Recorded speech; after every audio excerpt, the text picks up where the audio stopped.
Whawhetai ki pia malo mo e tau toi maua e pongi pongi le rei, pongi pongi whakafofa koe ni tai tali fia loto mawhana koe e wafa i kona, wafa ofa tau iko si sokalaisi koe ne tau kalawhia makui a ke pongi pongi ni. Pongi pongi mo ni te whakene a ho hongo fulu mahiwa o September o e wana taha na ofa pia walo maari e mea katoa pia mea pina wheha wheitu i he ngalo o pia uta toi kauwhatahai he tau proklama kalawhia makui a o e pongi pongi ni. Kare sone kalawhia ma o e ahoni, o to ia pe mi he kosperi na hiki e mātiu pare wahe koe hana ua fulu mātaha.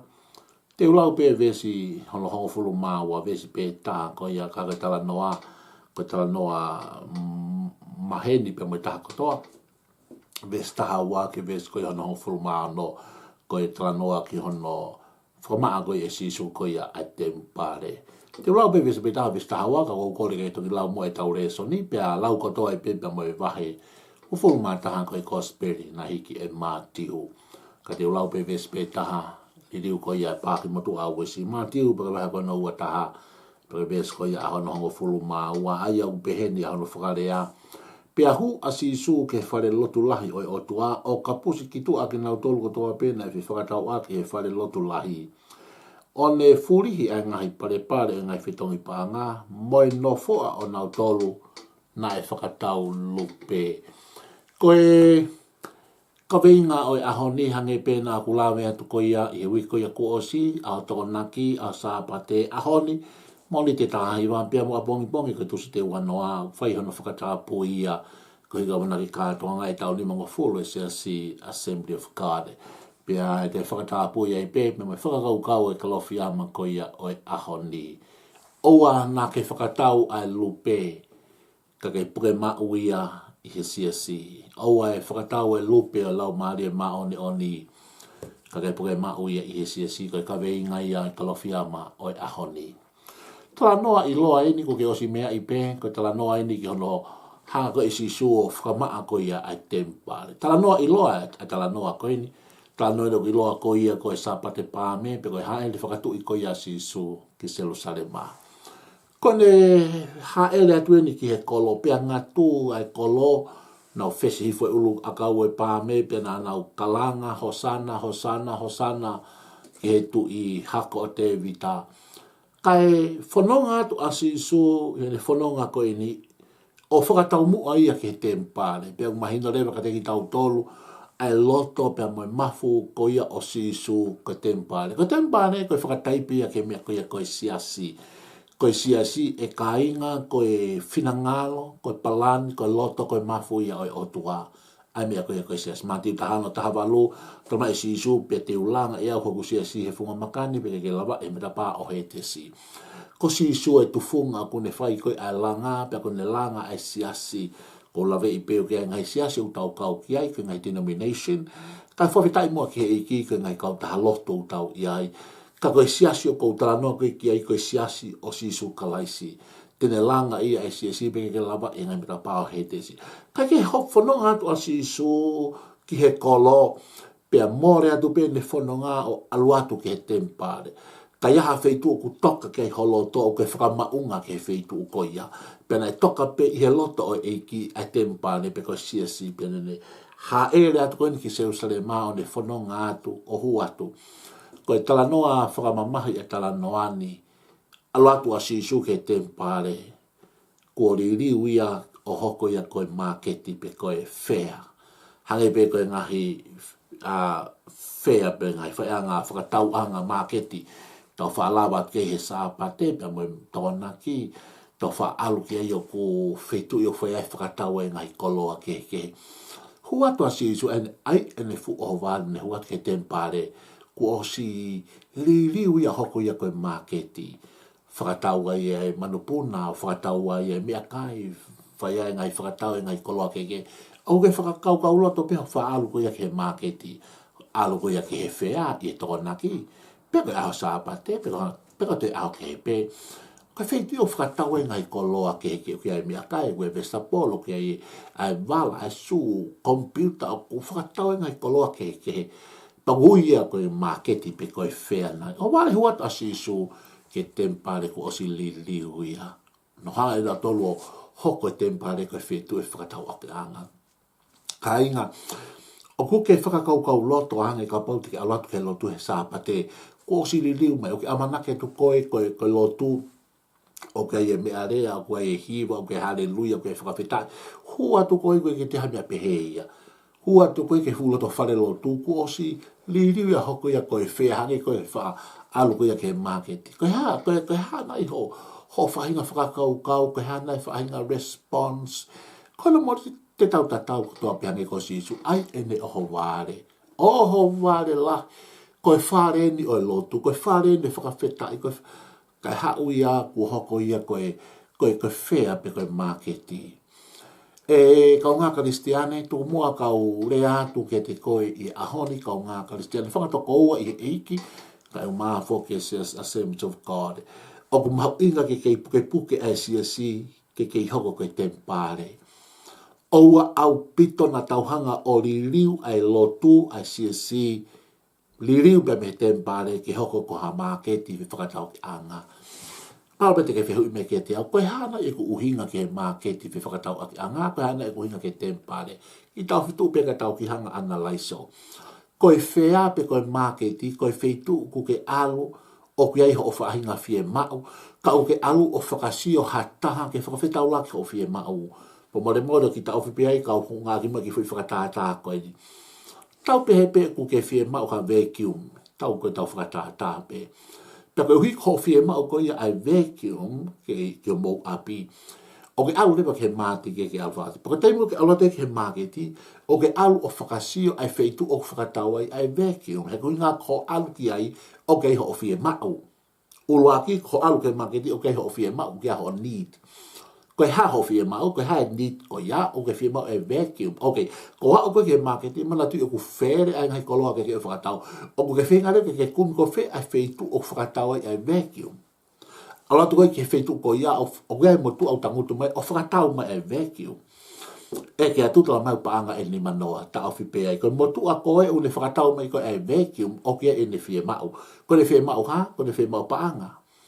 O gai e le vacuum, ko uhia u le whakatau e vacuum ke panga ni manoa. He ku le whie mau ia panga ni manoa, o gai ke le whie mau ia e vacuum, ko uhia na le cell pena le whakatau atu ai. Ko alua tu a aui, o gai ho o paanga, ka o gai ho o whie mau. Ko hea ho whie mau, ko e vacuum. O gai lewa ho o paanga. Ok. Ko alua tu lewa au, o gai lewa ho o moha, whi whakawhitongi ak exchange. Alua tu ko e o atu ai panga ni manoa, ka ke toa e koe ai vacuum. Osiange, koe fie mau koe e tama whakatau vacuum, une fie mau paanga, ok, koe hanga e koe meet in a need, koe paanga e. Ko fie mau koe au koe ha koe vacuum, hanga he tama koe ia une whakatau e vacuum, o whakawhetau loa ke o fie mau. O atu e koe e paanga di manoa ke tama whakatau, to e koe ai vacuum. Pea ke whoki mele o ke fie o ke fie maare, koe ha, ko os whakawhetau loa ko fie mau ai vacuum. Fie koe tama koe whoki api, koe ngane fie mau ia koe paanga. Ai koe marketi koe wheitu tau alu ke ue tau fie mau, kau ke alu ko o whakasio ai tangata ke whakawhetau la ko fie mau. Koe tempare, koe wheitu tau alu ke o ke ai tau fie mau. Koe hinga o ke alu ke helotu. O ke alu noa ia ke helotu. O hinga ho alu ke helotu, o ke ho fie mau. Ka ke tau alu koe ke helotu, tau alu koe ke siasi, tau alu ke tempare, o tau hau me tau fie mau ke heke, pala me whawhami, whawhoi tui, maa ki whakasino fie mau panga ngā oe, pepan lofo, o ia e tau ngahi, need ngai fie mau. Ka koe tau alu koe e tau tō ke tempare, koe tau alu tau tōlu ia ki he otua. Oh, hallelujah, ko hau mo fie mau, o ke hau koe o whakawhitongi mo otua e ke change. O ke hau koe ki ai o whakasio hatangata, he ko o fie mau au ia o tua pe tahati de la whakawhetau la ko fie mau. Ko e marketi ko tau o whakasio hatangata ke whakawhetau la tau fie mau, ko e tempare ko hau au pe o fie mau, ke whakawhetongi pe o tua hau koe mo maha ki, ka ati o tua mo i rei, hau koe pe mo fie mau paanga, ka ati o tua ko e tāpua ki, e blessing me prosperity. O ke hau koe hau fie mau, hanga rewa he o tua o whakawhetau la ke te koe sionga koe tempare ia. Ko e tau hau me tau fie mau, o tau whakawhetongi pia moe o tua. Mahalo me hei kei ha marketi e homo whare lotu. Ka kau hinga whakalau maali, o ku auna e kakai he ahoni ki he lotu, o ku oia o whakasio ai tangata ke whakawhetau laki. Tumo ke tolat ke te koe ahoni, hei kei ki ulawa e whakawhetau laki o fie mau, koe tangata pe au. Ka te tolat ke te koe o tua, Tene whakawhetau laki o whia mau. Ko e ha o whahinga whia mau. Ka pau te alu ke marketi o ke whia mau vacuum, ke whia teo ai vacuum. Ka pau ke whia mau fruity, ke whia teo ai fruity. Ka pau ke whia mau meakai, ke whia teo ai meakai. Pau ke whia mau vala, whia teo ai vala. Wa whia teo su. O iai e kakai ke mga whia mau. O ke ilo ka tau ke tempa, le koe o tua, o kune iai ai whia mau tali lotu ke he mea kotoa pe. Tō tape, only one. Ko alu pe koe ke o tua o ki iai e whia mau kotoa pe. Wow, fe mau vala, fe mau su, fe mau fuluti, fe mau bea kai, moha o mau pe o tua. He ke te ke toi hela koe, lele ke tuli koe, lele ke tuli koe, lele ke tuli koe. Ha pe koe ke o tua, o ke a fe mau. Ka inga o fe mau ke tau puke ai si ke hoko koe tempare. O mai e kakai ke nau mai o ha, ke nau mai exchange pe mo o tua. O e o mai o whakasio ha tangata. He wale kakai ke lotu ko whakasio ko tangata ke ko hau malanga ko me te no pe ia pusa ngi ko ha no hinga he ke sisi pe ko ke tangata ka ka pau te ke hau ke o tua ke believe ko o tua fa fa ke te ko pe ko ke le ba al ka kai ki hello tu wow hallelujah ko tempare ko hau o fa fe tongi pe mo o tua o te ke alo sio ke tangata he ke te la ba ko ke fu marketi ia ka ha o me mo ka kai ki na o fa fe tau la ki pe mo o tua he ko tua ko tali ko me ko ki to kan ke ve so tau tala mai na ne hanga e kakai ako ni o whakatau e lupe. Ko he hingoa pe e tahe manupuna nei. Nei where a mea nei whakatau. Whakamanumana nei whakatau me whakamanupuna. Ko he hano uhinga nei whakaasia e whirea koe ni. Pena nau whakatau te pia mo e lupe. Ko e lupe ko e taipe a lau maare mana. Mati o wahana tolu tahalu me tāwhitu hake a sisu me mi he. Vai tāwhi soa tāni hana paputai so. Pia ma vai ua langi pe hoko hifua o lewa e lupe. Ko e taipe a lau maare mana oni. Wow. Ko lupe ko teipe lau mare man. Na na to whakatau sel. Whakatau e to lupe.